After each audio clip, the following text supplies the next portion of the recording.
This video is brought to you by my book, which is available on foldableflight.com or available internationally through Amazon. As you can see, A-3 Afterburner is just an amazing paper airplane. I mean, look at the shape of this beautiful plane. It's got this cool cockpit in the front, and it has this namesake afterburner in the back, constructed from some really cool origami that's actually not that complicated.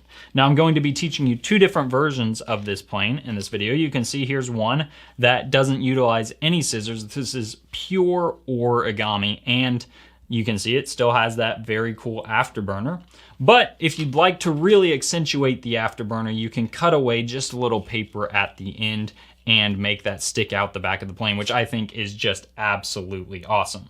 Now, folding this plane today will set you up for success on a plane I'm even more excited about showing you guys here in the near future. I haven't finalized this design, but it utilizes a very similar folding sequence to A-3 Afterburner.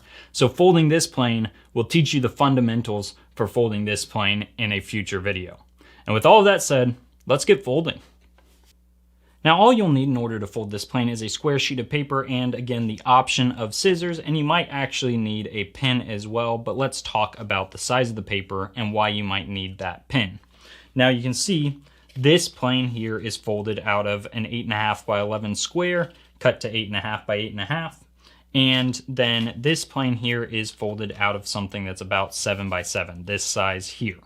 And you can see the difference is, the primary difference, not just the size of the plane, but the size of this section is important. Basically, as you're shaping the afterburner at the end of this plane, you're going to have to reach into that pocket. And if this section is longer than your finger, it can be a little bit tricky. And I find that 8.5 by 11 cut to 8.5 by 8.5 is a little bit harder to fold just for that exact reason. But you can always use a pin to kind of insert it into that section if you need to. And with that, we're just going to begin by folding the right edge to the left edge.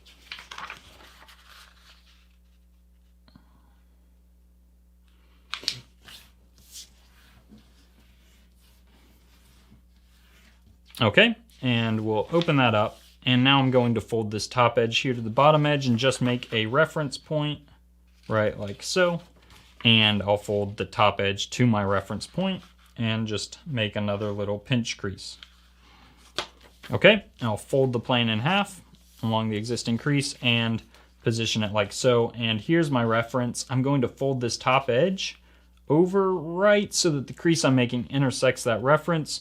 And I want to position this so that this edge is perpendicular to my top edge, this edge is parallel to my bottom edge, and do it like so. And this is not crucial. If yours is slightly out of alignment, it's really not going to be a big deal. And now we can stand that flap and squash fold it by pushing down on the spine and land this crease on the edge below it or right next to it, just a little that way if you want to be really precise, because now when we flip the paper over and fold on this crease here, if you missed just a little right earlier, this will actually be more symmetrical when you pull this down. Okay, and your plane should look like this. And I'm actually going to rotate it into this position here. And my next fold goes from this point right here where the squash fold ends to this point back here. And I'm actually going to miss and just aim a little bit above that point. So let me go ahead and do that, and then I'll show you the crease I've made. I like to pull and just kind of tack down right there, just so I know where my crease is going to start. Don't pull too hard or you will tear your paper. And then I swing it into position down here. And I make my crease all the way across. And let me open that up and show you what I've done. So again, my crease starts there, and it goes almost to that corner, but just above it. And once I do one side, I just flip the plane over and now fold this side to match, lining this corner up here and that corner up there.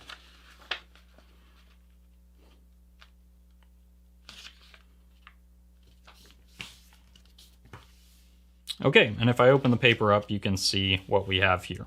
I'm going to close it and position it so that you can see this here has a little pocket associated with it. That's going to be on my left side for now. And I want to fold this little short edge to land right on that edge there. Just like so. I'll flip the paper over, do the same thing, folding this edge to that edge.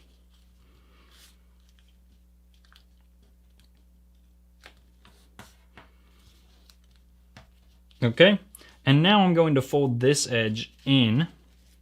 Let me rotate it to here. I'm folding this edge in, and you can see I'm actually going to pull. Basically, I want to go almost all the way to the back edge, but not quite. And your measurement, this is just a judgment, your measurement's not going to need to be the same as mine, but I've gone about a 1/2 inch from that edge using 8.5 by 8.5. So if you're using A4, yours would be just like a centimeter. If you're using a smaller square, it would be less than that. Okay, and once I do one side, I can flip this over and fold the other side.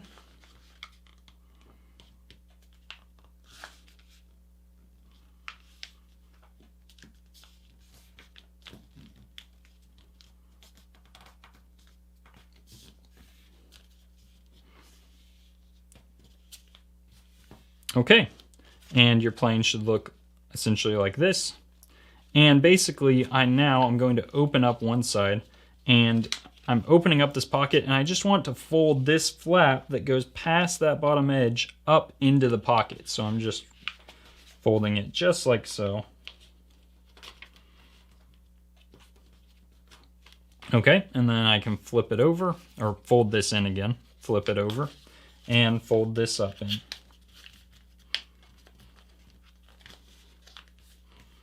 Just like so. Now I'm going to fold my wing down, and let me go ahead and make this crease, and I'll explain to you exactly how I decided where I was placing my crease.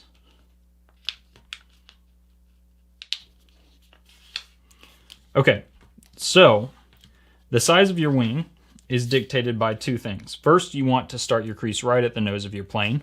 And second, as you make your crease, you want this edge of the wing to land along itself, this edge here. So as I'm pulling that down, I'm making sure I'm lining this edge up with the edge behind it.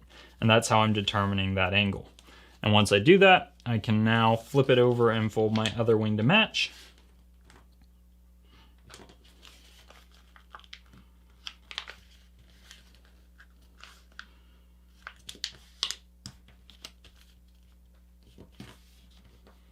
Okay, and now I'm going to fold winglets up that are parallel to this edge here, and they are not very big at all, something just like that. And I'll flip it over, fold this side to match.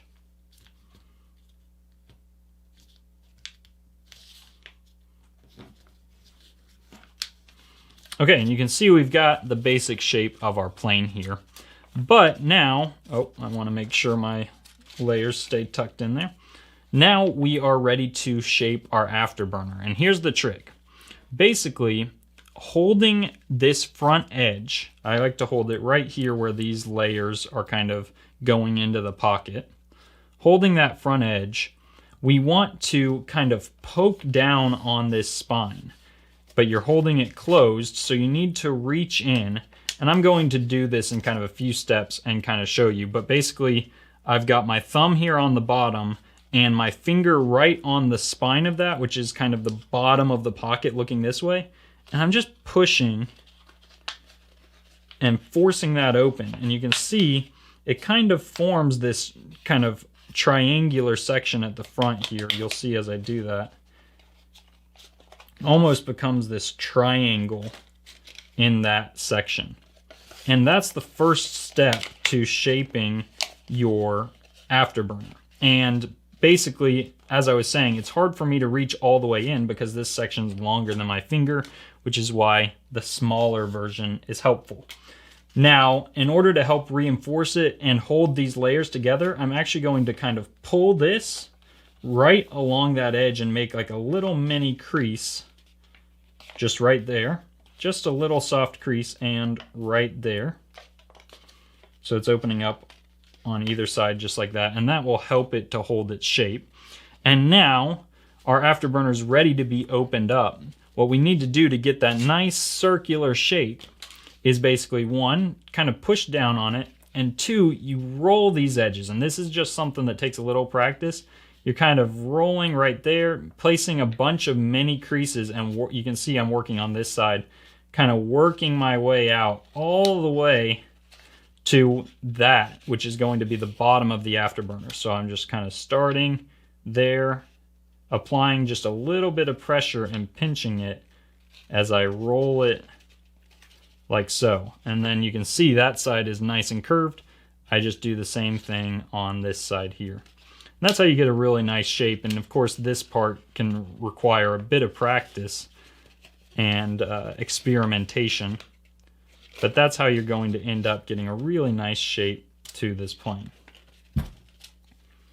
And something like that is pretty good. You could, of course, continue to refine it from there, but for the sake of this tutorial, let's just continue on. This is a finished afterburner. If you are just doing the origami version, all you will need to do is add a fair bit of up elevator to the back edges of your wings, bending them up slightly, because the shaping of this afterburner actually pitches down the back edges of your wings, and that's going to make the plane dive unless you compensate for it appropriately with up elevator in the back. So again, this is a finished version if you are doing just the origami version. If you are not, and you want yours to look like this, then go ahead and match your wings up just like this. I like to hold it so that the wingtips are closest to me.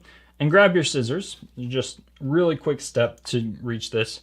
And basically I'm going to start right at the corner here, and I'm aiming just, I don't know, half an inch, a little less than half an inch from here. Basically as much of the wing as you remove is how much will be visible of your afterburner at the end, but you don't want to remove a ton or that might affect the flight performance. So you can just see the angle at which I'm cutting here.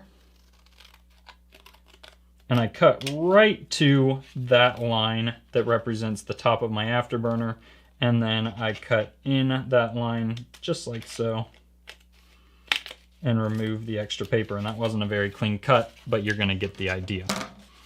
So now when I put my paper in this orientation or fold the wings back out, you can see I've got an afterburner that is nice and visible even from the top of the plane.